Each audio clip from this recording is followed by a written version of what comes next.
Bem-vindo ao canal. Hoje vamos ver como ricos inventam o dinheiro, como vários empresários começaram seus negócios e como faziam suas vendas. Inscreva-se para receber novos capítulos. Se você gosta desse tipo de conteúdo, deixe o like, essa atitude incentiva a fazer novos vídeos. Para acessar o curso gratuito, veja a descrição. Vamos ao livro. Capítulo 6. Lição 5. Os ricos inventam dinheiro. Ontem de noite interrompi a redação e fui assistir a um programa de televisão sobre a história de um jovem chamado Alexander Graham Bell. Bell acabará de patentear o telefone e estava tendo dificuldades crescentes em função da grande demanda por seu novo invento. Precisando ampliar suas atividades, ele procurou o gigante da época, a Western Union, para perguntar se havia interesse na compra de sua patente de sua pequena empresa. Ele desejava $100 mil por todo o pacote. O presidente da Western Union zombou dele e recusou a oferta, afirmando que o preço era ridículo. O resto é história. Surgiu uma indústria multibilionária e nascia a AT&T. Quando terminou a história de Alexander Graham Bell, veio o noticiário noturno. Entre as notícias estava o downsizing de outra empresa local. Os trabalhadores estavam furiosos e reclamavam que os donos da empresa estavam sendo injustos.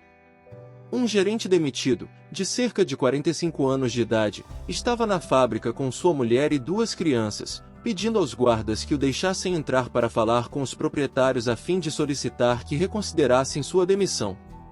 Ele acabará de comprar uma casa e estava com medo de perdê-la. A câmera focalizava suas queixas para que todo mundo pudesse ver. Não preciso dizer que isso prendeu minha atenção. Ensino profissionalmente desde 1984. Tem sido uma experiência muito gratificante. E também uma atividade perturbadora, pois tenho ensinado para milhares de pessoas e vejo algo em comum em todos nós, incluindo eu próprio. Todos temos um potencial tremendo e fomos abençoados com dons. Contudo, a única coisa que nos detém é alguma insegurança. Não é tanto a falta de informação, mas sim a falta de autoconfiança. Alguns são mais afetados do que outros. Quando saímos da escola, a maioria de nós sabe que o que conta não é tanto o título que obtivemos ou as notas que tiramos. No mundo real, fora da academia, é necessário algo mais do que simplesmente notas. Já ouvi falar de garra, ousadia, audácia, coragem, cara de pau, esperteza, tenacidade, brilho. Este fator, qualquer que seja o nome que se lhe atribui, é mais decisivo, em última instância, para nosso futuro do que as notas obtidas ao longo dos estudos. Dentro de cada um de nós há alguma dessas características. Existe também o reverso das mesmas, pessoas que, se necessário, se ajoelhariam suplicantes. Depois de passar um ano no Vietnã, como piloto da Marinha, passei a conhecer intimamente esses 2 aspectos dentro de mim. Nenhum deles é melhor do que o outro. Contudo, como professor, reconheço que são o medo excessivo e a falta de autoconfiança os grandes empecilhos à manifestação do gênio pessoal. Partia meu coração ver estudantes que sabiam as respostas e que, no entanto, não tinham a coragem de agir em consequência. Muitas vezes, no mundo real, não são os talentosos que vão em frente, mas os ousados. Em minha experiência pessoal, o gênio financeiro exige tanto conhecimento técnico quanto ousadia. Se o medo for muito forte, o gênio se extingue. Nas aulas, incentivo firmemente os estudantes a aprenderem a assumir riscos, a serem ousados, a deixarem seu gênio converter seu medo em poder e brilhantismo. Funciona para alguns e apavora outros. Acabei percebendo que a maioria das pessoas, quando se trata de dinheiro, prefere a segurança. Tive que responder a perguntas como: por que arriscar? Por que me dar ao trabalho de desenvolver meu QI financeiro? Por que me alfabetizar financeiramente? E a resposta é: para ter mais opções. Há grandes mudanças à nossa frente. Comecei com a história do jovem inventor Alexander Graham Bell. Nos próximos anos haverá mais pessoas como ele. Haverá centenas de pessoas como Bill Gates e empresas extremamente bem-sucedidas como a Microsoft sendo criadas a cada ano, em todo o mundo. E também haverá muito mais falências, demissões e downsizing. Então, por que se preocupar em desenvolver o QI financeiro? Ninguém pode responder isso a não ser você. Contudo, posso dizer por que eu o faço. Faço porque esta é a época mais empolgante para se viver. Prefiro saudar a mudança do que temê-la. Prefiro me entusiasmar com a possibilidade de ganhar milhões do que me preocupar com não conseguir um aumento de salário. O período em que nos encontramos é arrebatador, não tem precedentes na história mundial. As gerações futuras olharão para esta época e verão o quanto de vibração deve ter havido. Terá sido a morte do velho e o nascimento do novo. Terá sido tumultuada e empolgante. Então, por que se preocupar em desenvolver o QI financeiro? Porque se você o fizer, poderá prosperar muito. E se você não o fizer, este será um período apavorante. Será uma época em que pessoas seguem ousadamente em frente enquanto outras se agarram a modos de vida decadentes. Há 300 anos, a terra era riqueza, de modo que quem a possuísse, possuía a riqueza. Então, apareceram as fábricas e a produção e os Estados Unidos ascenderam ao domínio. Os industriais eram os donos da riqueza. Hoje há a informação. E a pessoa que tiver a informação na hora certa, terá a riqueza. O problema é que a informação voa em volta do mundo à velocidade da luz. A nova riqueza não fica restrita por limites e fronteiras, como ocorria com as fábricas. As mudanças serão mais aceleradas e dramáticas. Haverá um aumento impressionante de novos multimilionários. E haverá também os que ficam para trás. Atualmente, vejo tantas pessoas com dificuldades, trabalhando mais arduamente, simplesmente porque se agarram às velhas ideias. Querem que tudo seja como era antes, resistem à mudança. Conheço pessoas que estão perdendo seus empregos e suas casas e que culpam a tecnologia, ou a economia, ou o chefe. Infelizmente, elas não percebem que elas próprias podem ser o problema. Velhas ideias são seu maior passivo. É um passivo simplesmente porque não conseguem perceber que aquela ideia ou maneira de fazer alguma coisa, que era um ativo ontem, não mais existe. Uma tarde estava ensinando a investir utilizando um jogo de tabuleiro, Cacholov, que inventei como uma ferramenta de ensino. Um amigo tinha trazido consigo uma conhecida para assistir à aula. Essa conhecida tinha se divorciado recentemente, sendo grandemente prejudicada pelo acordo feito, agora estava à procura de respostas. Seu amigo pensou que a aula pudesse ajudar. O jogo foi criado de modo a ajudar as pessoas a entender como funciona o dinheiro. Ao jogar, aprendem a interação entre demonstração de renda e balanço. Elas aprendem como o dinheiro flui entre os dois e como a trajetória para a riqueza depende de aumentar o montante gerado mensalmente pela coluna de ativos até o ponto que este supere nossas despesas mensais. Uma vez atingido esse ponto, você pode abandonar a corrida dos ratos e entrar na pista de alta velocidade.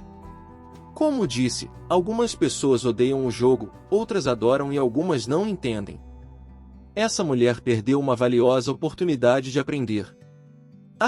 O autor faz aqui um trocadilho intraduzível entre o nome do jogo Cacholov, fluxo de caixa, e Cashflows, que pode ser traduzido como o dinheiro flui. Logo no começo do jogo ela tirou um cartão em que aparecia uma lancha. No início ficou feliz. Oh! Ganhei uma lancha.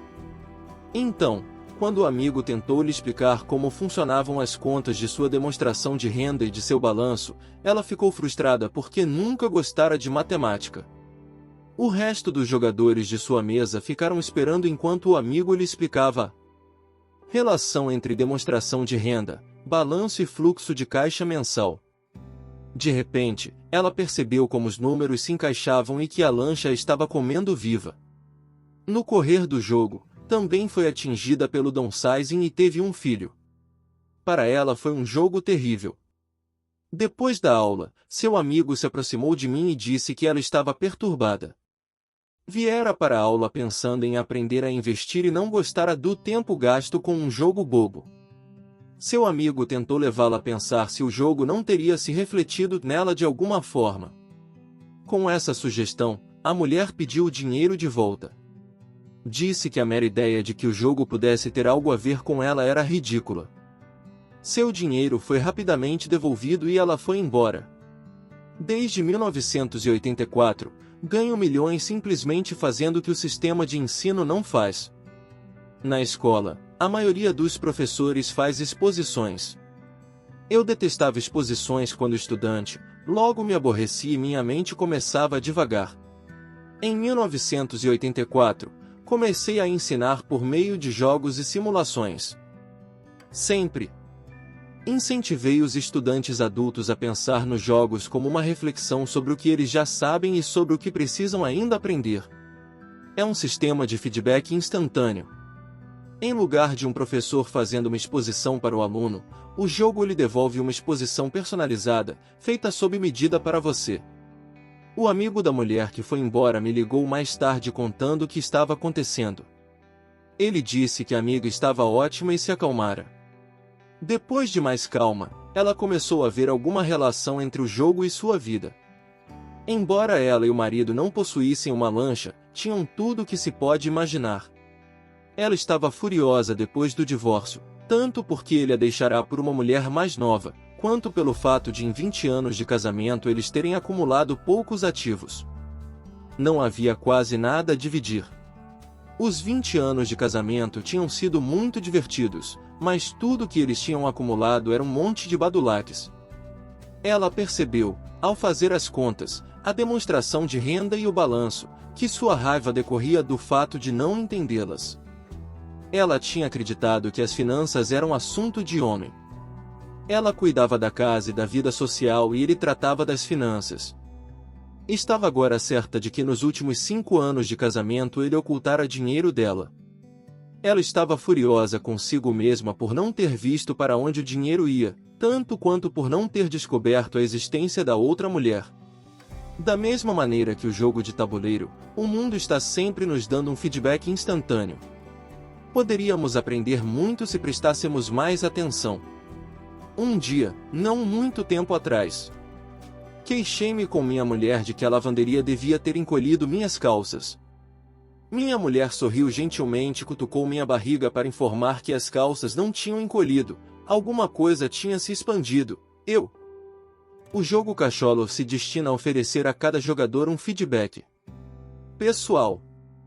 Seu objetivo é apresentar opções.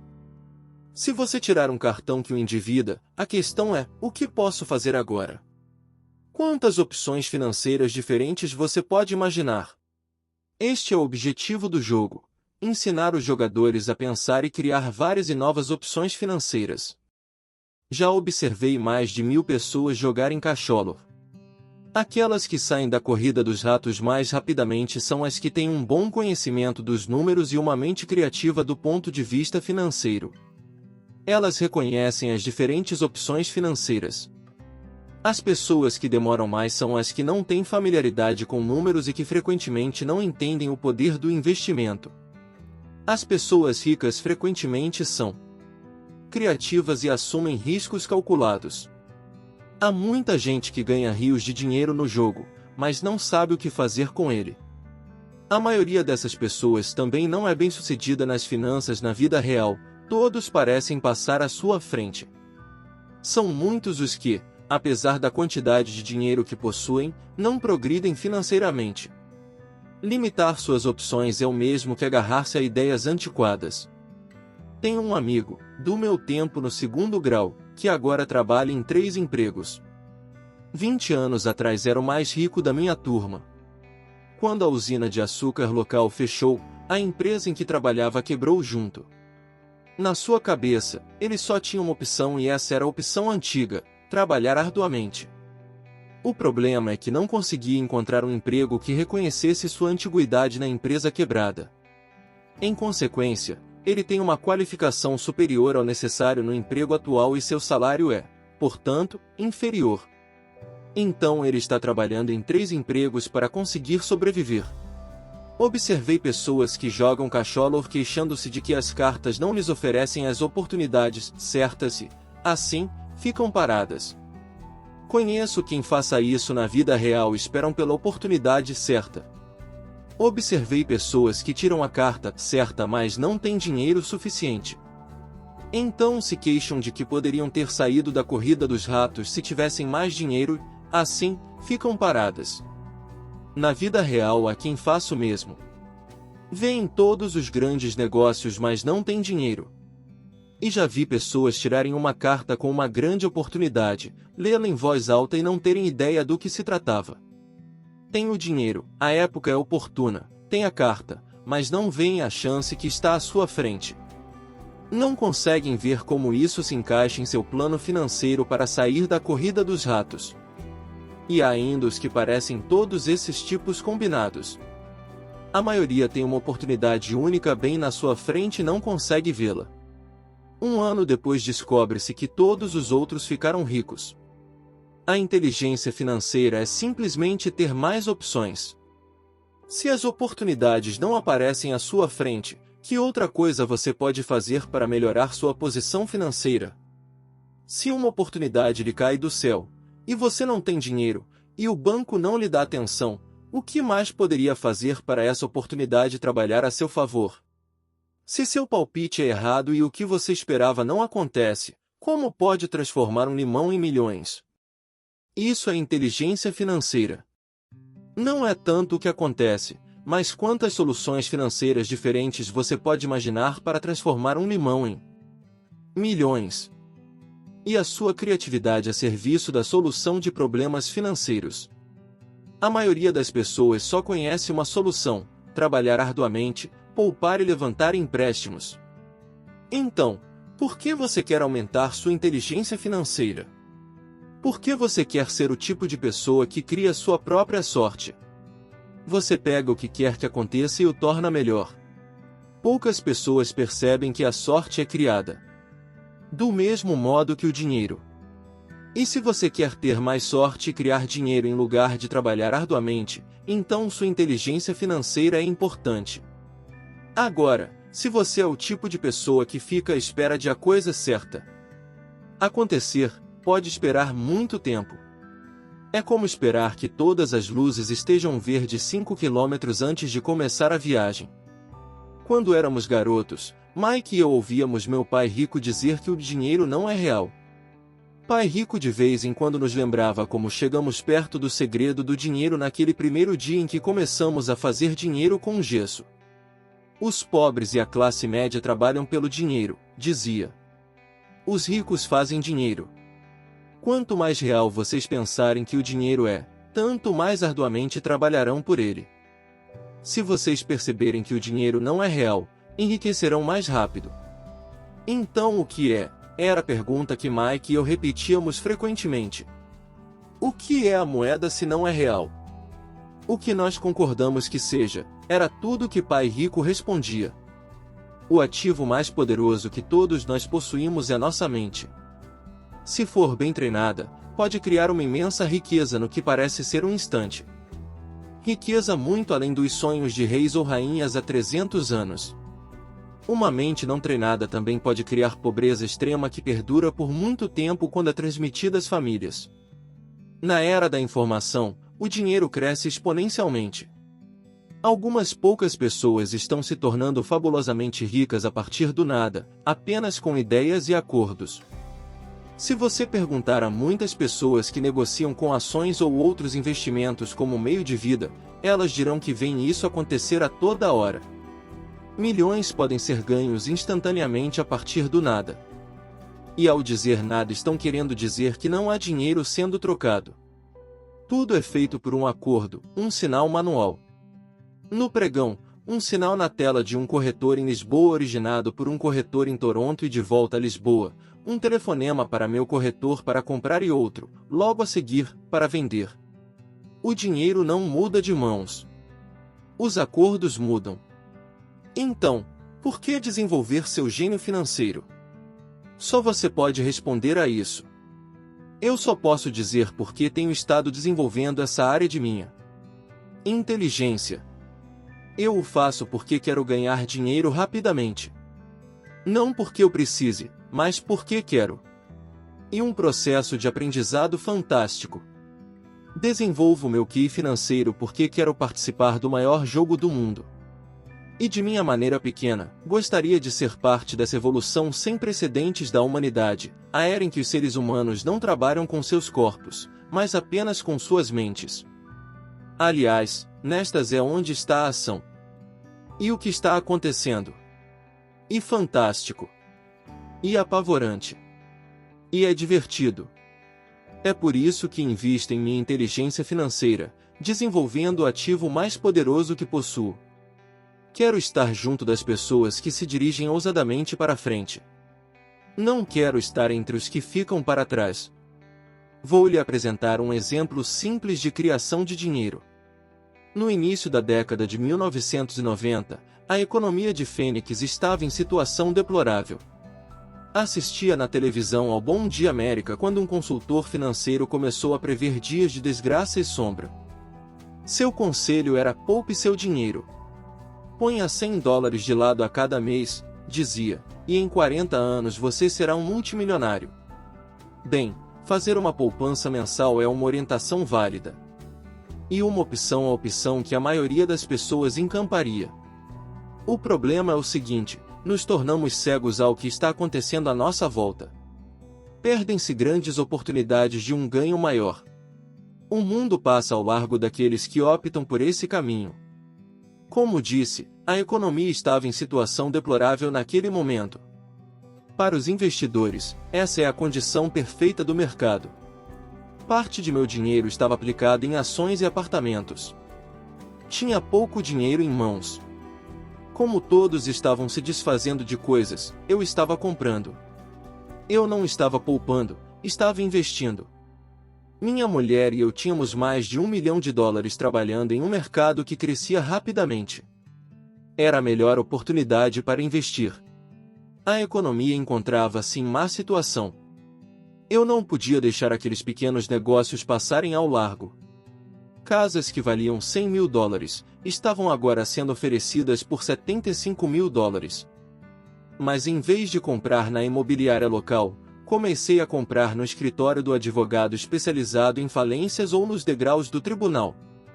Nesses lugares, uma casa de $75 mil podia ser adquirida por $20 mil ou menos. Com $2 mil que um amigo me emprestou por 90 dias e encargos de $200, dei ao advogado um cheque como entrada. Enquanto a aquisição estava sendo processada, coloquei um anúncio no jornal oferecendo uma casa que valia $75 mil por $60 mil, sem entrada. Choveram telefonemas. Depois de verificado o cadastro dos possíveis compradores e de que a casa fora passada para meu nome, os interessados puderam vê-la. Foi uma loucura. Em alguns minutos a casa estava vendida. Pedi ao comprador $2.500 como taxa de processamento, o que foi logo pago imediatamente, e depois a transação passou às mãos da financeira. Devolvi a meu amigo os $2 mil com um adicional de $200. Ele ficou feliz, o comprador da casa ficou feliz, o advogado ficou feliz e eu fiquei feliz. Vendi por $60 mil uma casa que me custou $20 mil.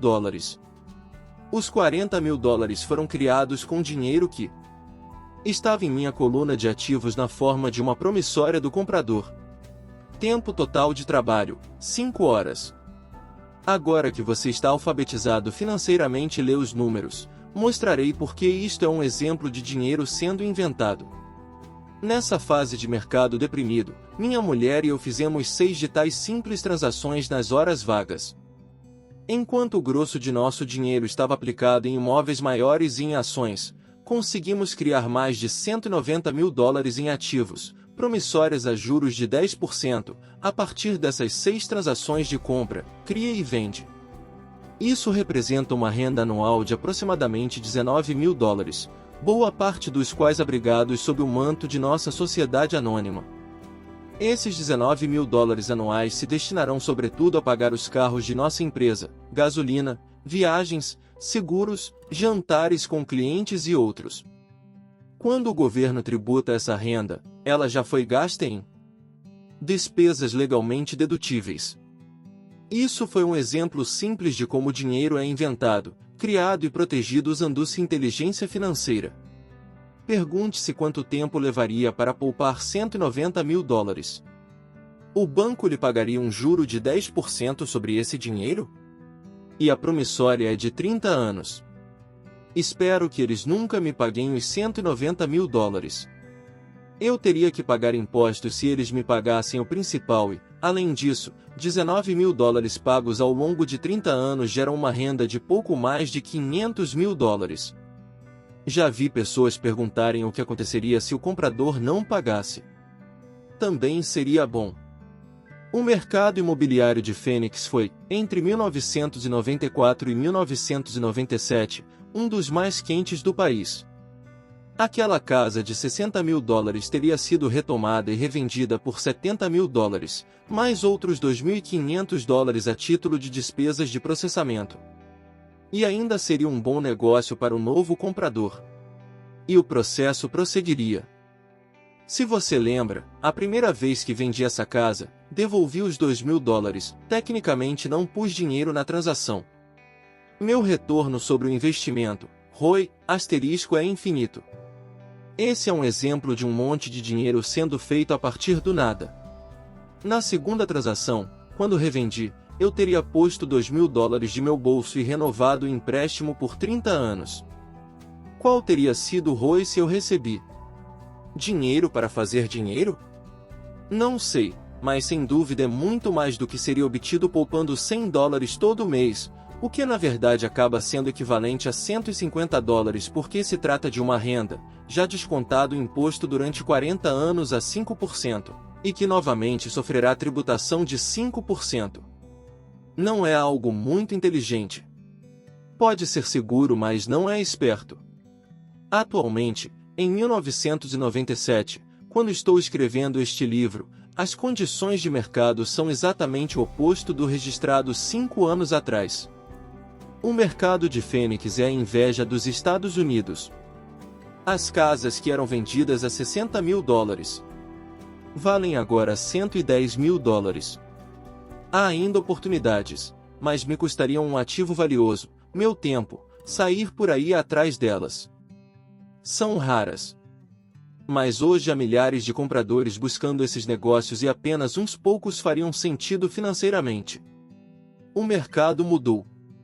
E tempo de mudar e buscar outras oportunidades para sua coluna de ativos. Você não pode fazer isso aqui.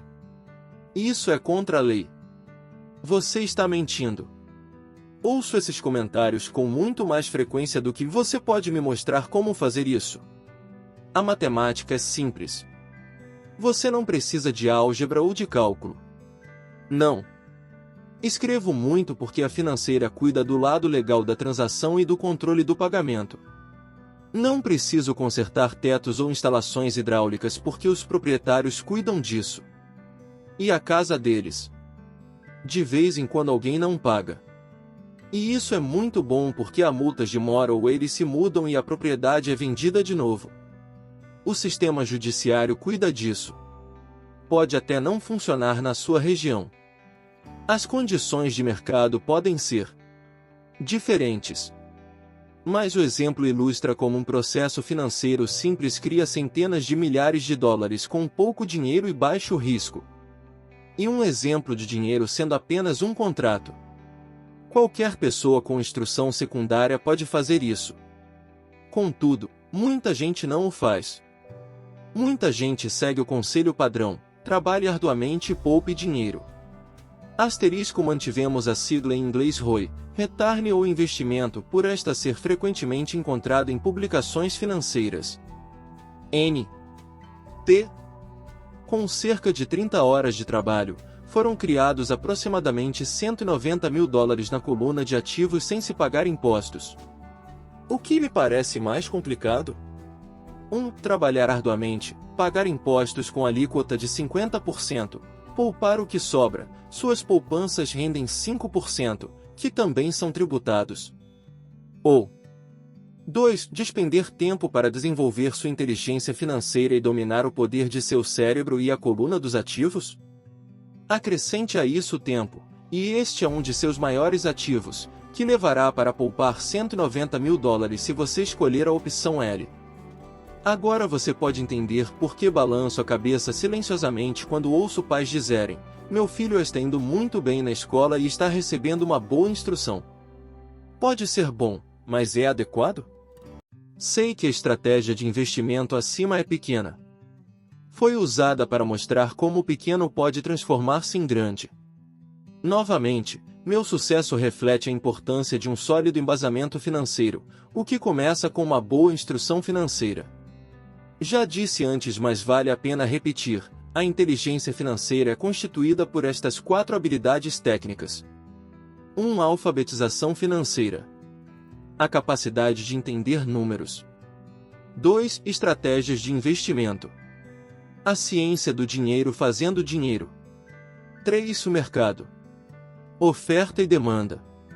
Alexander Graham Bell deu ao mercado o que este desejava. Bill Gates fez o mesmo. Uma casa de $75 mil oferecida por $60 mil e que custou $20 mil também foi o resultado de perceber uma oportunidade criada pelo mercado. Alguém estava comprando e alguém estava vendendo. 4. A lei. O conhecimento de lei e regulamentos estaduais e nacionais sobre contabilidade e empresas. Recomendo que se jogue dentro das regras. São os fundamentos básicos ou a combinação destas habilidades o necessário para ser bem-sucedido na busca da riqueza, seja pela compra e venda de pequenos imóveis, grandes apartamentos, empresas, ações, títulos, fundos mútuos, metais preciosos, cartões de beisebol ou coisas do gênero. Por volta de 1996, o mercado imobiliário tinha se recuperado e todos estavam entrando. O mercado de ações estava em alta e todos estavam entrando. A economia dos Estados Unidos punha-se de pé novamente. Comecei a vender em 1996 e viajei para Peru, Noruega, Malásia e Filipinas. Os investimentos tinham mudado. Nós estávamos fora do mercado imobiliário, pelo menos no que se referia a compras. Eu apenas observava o aumento dos valores da coluna de ativos e provavelmente começaria a vender mais para o fim do ano. Isto estava dependendo de algumas alterações na legislação serem aprovadas pelo Congresso. Desconfio que alguns desses pequenos negócios imobiliários começarão a ser vendidos e a promissória de $40 mil será convertida em dinheiro. Preciso consultar meus contadores e me preparar para liquidá-la e procurar formas de resguardar o dinheiro. O que desejo ressaltar aqui é que os investimentos vêm e vão, os mercados sobem e descem, as economias melhoram e entram em crise. O mundo está sempre lhe apresentando oportunidades únicas, a cada dia de sua vida, mas, na maior parte das vezes, não conseguimos percebê-las. Mas elas estão lá. E quanto mais o mundo muda e quanto mais a tecnologia progride, maiores oportunidades existirão para permitir que você e sua família estejam seguros pelas próximas gerações. Então, por que desenvolver sua inteligência financeira? Repito, só você pode responder a isso. Sei porque eu continuo a aprender e desenvolver. Eu o faço porque sei que estão vindo mudanças. Prefiro saudar a mudança do que me agarrar ao passado. Sei que haverá expansões do mercado e crises. Quero desenvolver continuamente minha inteligência financeira porque, a cada mudança, algumas pessoas estarão de joelhos suplicando por seus empregos. Outras, entretanto, pegarão os limões que a vida lhes dá, e ela nos dá a todos, ocasionalmente, e os transformarão em milhões. Isso é inteligência financeira. Muitas vezes me perguntam sobre os limões que transformei em milhões. Hesito, porém, em usar mais exemplos de investimentos pessoais. Hesito porque tenho medo de que pareça bravata ou autoelogio. Não é essa a minha intenção. Uso os exemplos apenas como ilustração numérica e cronológica de casos concretos e simples. Uso meus exemplos porque quero que você saiba que é fácil. Torna-se mais fácil quanto mais você se familiariza com os 4 pilares da inteligência financeira. Pessoalmente, emprego dois veículos principais para obter crescimento financeiro: imóveis e ações de pequenas empresas. Os imóveis são a base. Todo dia meus imóveis geram um fluxo de caixa e de tanto em tanto seu valor aumenta. As ações são usadas para obter um crescimento rápido. Não recomendo nada do que faço. Os exemplos são apenas isso, exemplos. Se a oportunidade é muito complexa e eu não entendo investimento, não o faço. Matemática simples e bom senso são tudo de que se necessita para alcançar sucesso financeiro. Há 5 razões para usar os exemplos. 1. Inspirar as pessoas para que aprendam mais. 2. Mostrar às pessoas que tudo é fácil se o embasamento é sólido. 3. Mostrar que qualquer um pode obter uma grande fortuna. 4. Mostrar que há milhões de maneiras de atingir nossos objetivos. 5. Mostrar que isto não é ciência espacial. Em 1989, eu costumava correr numa bela região de Portland, Oregon. Era um subúrbio com lindas casas que pareciam de boneca. Eram pequenas e lindas. Eu quase que esperava encontrar na calçada Chapeuzinho Vermelho a caminho da casa da vovó. Por todo lugar havia cartazes de vende-se.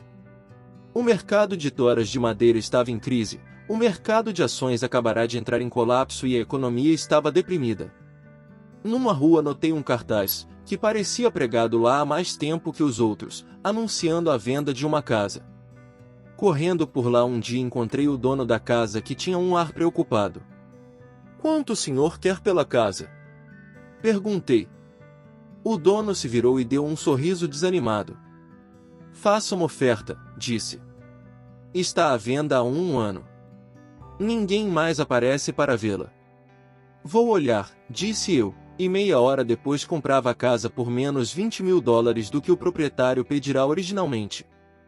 Era uma bela casinha de 2 quartos, com enfeites de madeira em todas as janelas. Sua cor era azul com detalhes cinza e fora construída em 1930. Em seu interior uma lareira de pedra. Uma casa perfeita para se alugar. Dei uma entrada de $5.000 por uma casa de $45.000, mas que realmente valia $65.000, embora ninguém quisesse comprá-la. O proprietário a desocupou em uma semana, feliz de se ver livre dela, e logo chegou meu inquilino, um professor da escola local. Depois de pagar a hipoteca e despesas diversas, eu ficava com $40 ao fim de cada mês. Nada muito empolgante. Um ano depois, o mercado imobiliário deprimido do Oregon começou a se recuperar.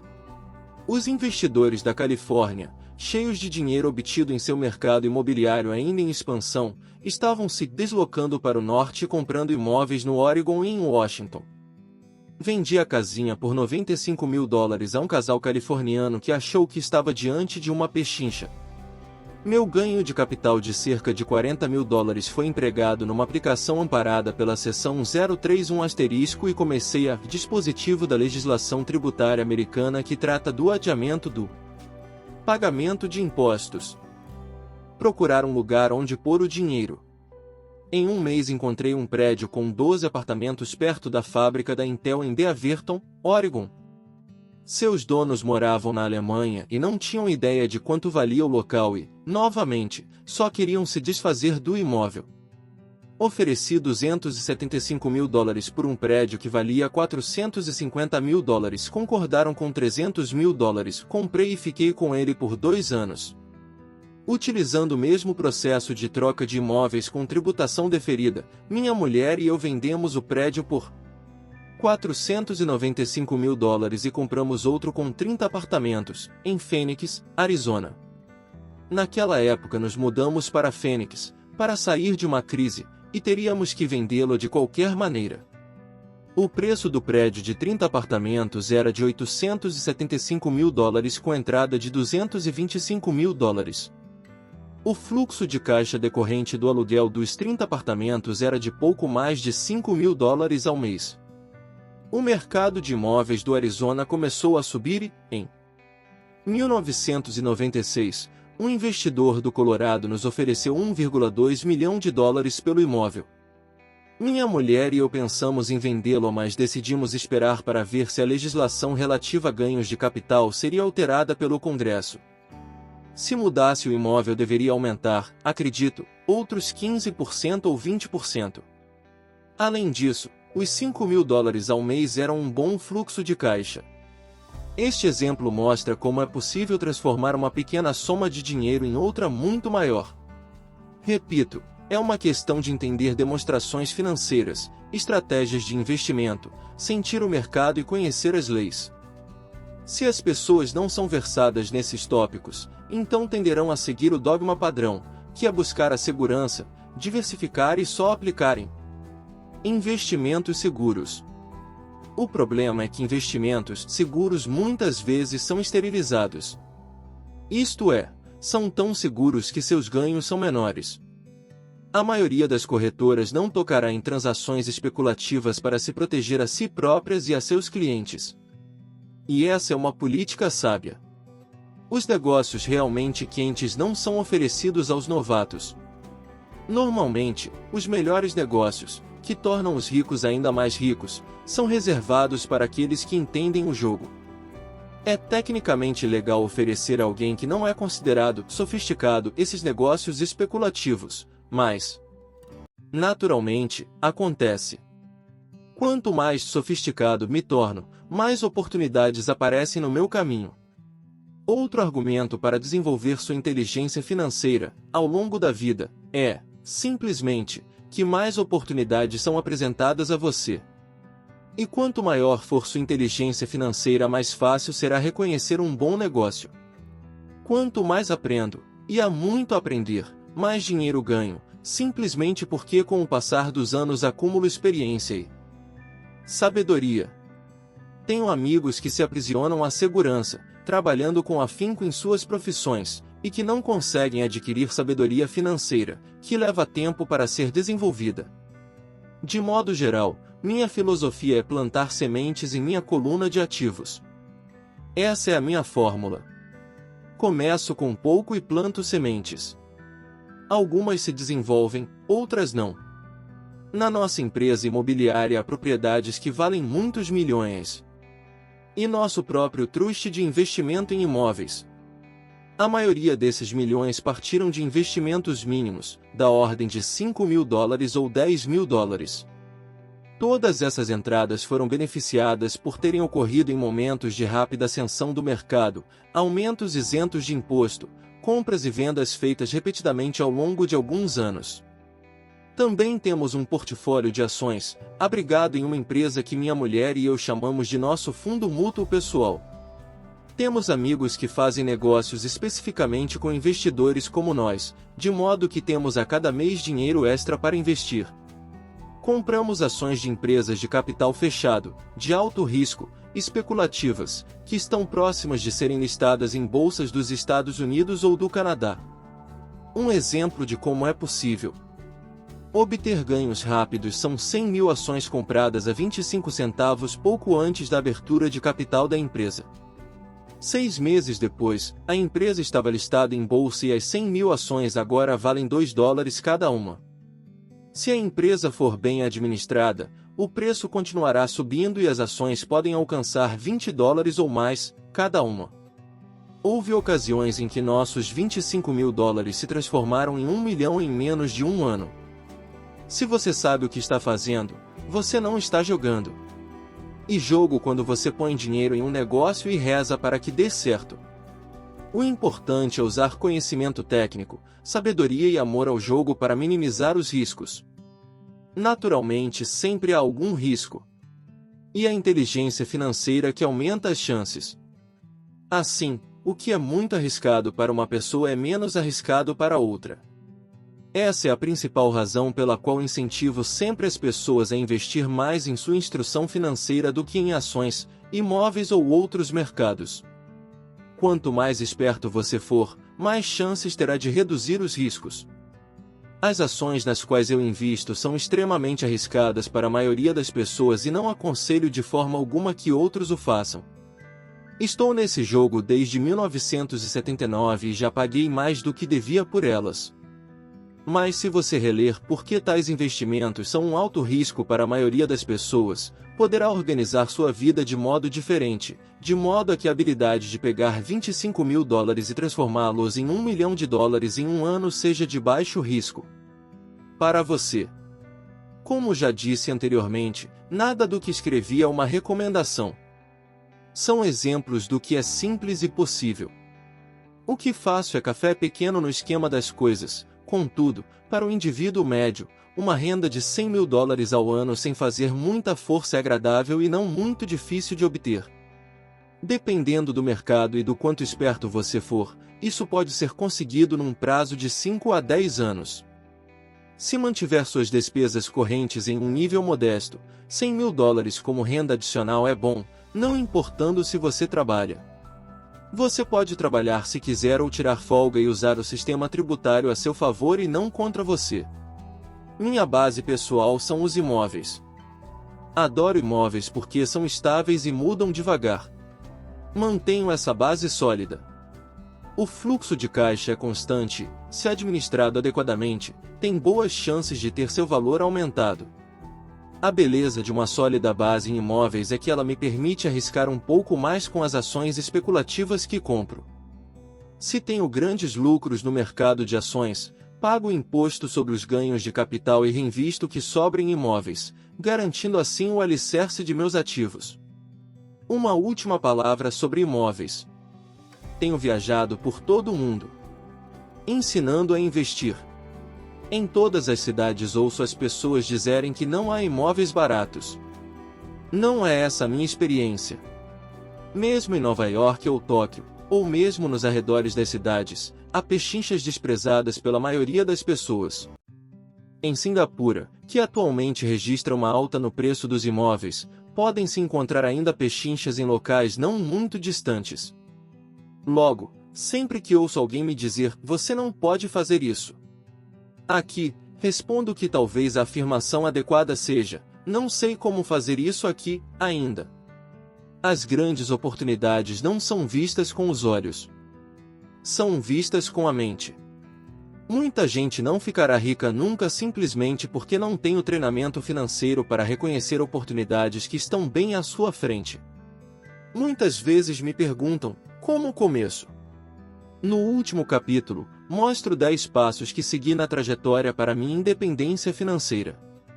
Mas sempre lembro que é preciso que seja divertido. E apenas um jogo. Algumas vezes você ganha e outras aprende. Mas divirta-se. A maioria das pessoas nunca ganha porque tem medo de perder. E por isso que a escola é tão tola. Na escola aprendemos que os erros são maus e somos punidos por cometê-los. Contudo, se você prestar atenção à maneira como os seres humanos aprendem, verá que aprendemos errando. Aprendemos a andar, caindo. Se nunca cairmos, não andaremos nunca. O mesmo quanto andar de bicicleta. Ainda tenho cicatrizes nos joelhos, mas hoje ando de bicicleta sem pensar. O mesmo vale para enriquecer.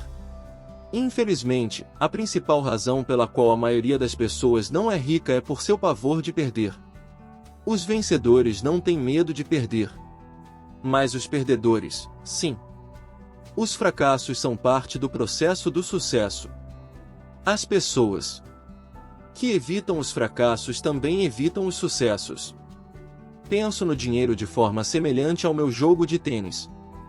Jogo muito, erro, corrijo, erro mais, volto a corrigir e melhoro o meu jogo. Se eu perder o jogo, vou até a rede e aperto a mão de meu adversário, sorrio e digo: até sábado. Há 2 tipos de investidor. O primeiro e mais comum são as pessoas que compram um investimento empacotado. Eles procuram um varejista, seja uma imobiliária, seja um corretor ou um consultor financeiro e compram alguma coisa. Pode ser um fundo mútuo, um trust de investimentos imobiliários, ações ou títulos. E uma forma bem limpa e simples de investir. Pode ser comparado à pessoa que vai à loja e compra um computador direto da prateleira. 2. O segundo são os investidores que criam investimentos. Este investidor em geral organiza o negócio de forma semelhante às pessoas que compram os componentes e montam seu computador. É algo sob medida. Eu não sei como juntar componentes de computador, mas sei como juntar oportunidades ou conheço gente que sabe. É este segundo tipo que tem mais probabilidade de se tornar um investidor profissional. Algumas vezes são necessários anos para se juntarem todas as peças. E às vezes nunca se consegue isso. Meu pai rico me incentivou a ser este tipo de investidor.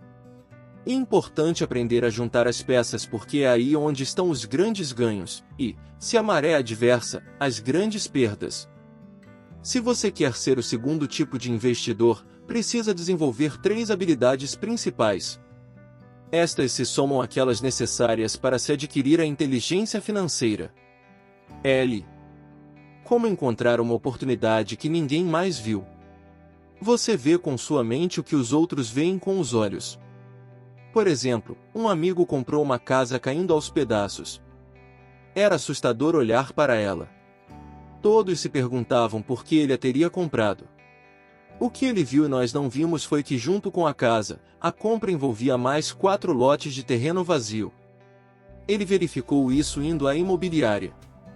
Depois de comprar a casa, ele a demoliu e vendeu os 5 lotes para um construtor por 3 vezes o que tinha pago. Ele ganhou $75.000 em 2 meses de trabalho. Não é muito dinheiro, mas sem dúvida é muito mais do que o salário mínimo, e não há muitas dificuldades técnicas. 2. Como conseguir dinheiro? Em geral, as pessoas só procuram o banco. Esse segundo tipo de investidor precisa saber onde levantar recursos e há muitas formas de fazê-lo sem ir ao banco. Para começar, aprendi a comprar imóveis sem precisar de banco. Não é tanto pelos imóveis, mas pela aprendizagem de como conseguir o dinheiro, o que não tem preço. Muito frequentemente ouço as pessoas dizerem: o banco não me dá um empréstimo, ou não tenho dinheiro para comprar isso. Se você quiser se tornar um investidor do tipo 2, precisará aprender a fazer o que atrapalha tanta gente. Em outras palavras, a maioria das pessoas deixa que a falta de dinheiro as impeça de fechar um negócio. Se você puder evitar esse obstáculo, estará milhões à frente dos que não aprenderam essas habilidades. Muitas vezes adquiri uma casa ou ações ou um prédio de apartamentos sem ter um tostão no banco. Uma vez comprei um prédio por $1,2 milhão. O que eu fiz é chamado amarrar a transação com um contrato escrito entre comprador e vendedor. Então, consegui o necessário para pagar o depósito de $100.000, o que me permitiu obter 90 dias para levantar o resto do dinheiro. Por que eu fiz isso? Simplesmente sabia que o prédio valia $2 milhões. Nunca levantei o dinheiro. Em lugar disso, a pessoa que depositou os $100.000 me deu $50.000 por ter encontrado o prédio, assumiu minha posição e eu saí do negócio. Total de tempo de trabalho, 3 dias. Repito, conta mais o que você sabe do que o que você compra. Investir não é comprar. E conhecer. 3. Como organizar pessoas espertas. Pessoas inteligentes são aquelas que trabalham com, ou contratam, uma pessoa mais inteligente do que elas. Quando você precisar de orientação, assegure-se de escolher sabiamente seu conselheiro. Há muito que aprender, mas a recompensa pode ser astronômica.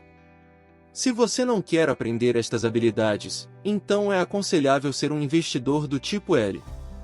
Sua maior riqueza é o que você sabe. Seu maior risco é o que você não conhece. Sempre há risco, de modo que aprenda a administrá-lo em vez de evitá-lo. Obrigado por assistir. Se você gostou, dê o like e inscreva-se para receber notificações de novos capítulos. Esta atitude valoriza o trabalho do canal e também incentiva a fazer novos vídeos. Deixe um comentário de quais livros gostaria aqui no canal. Até a próxima!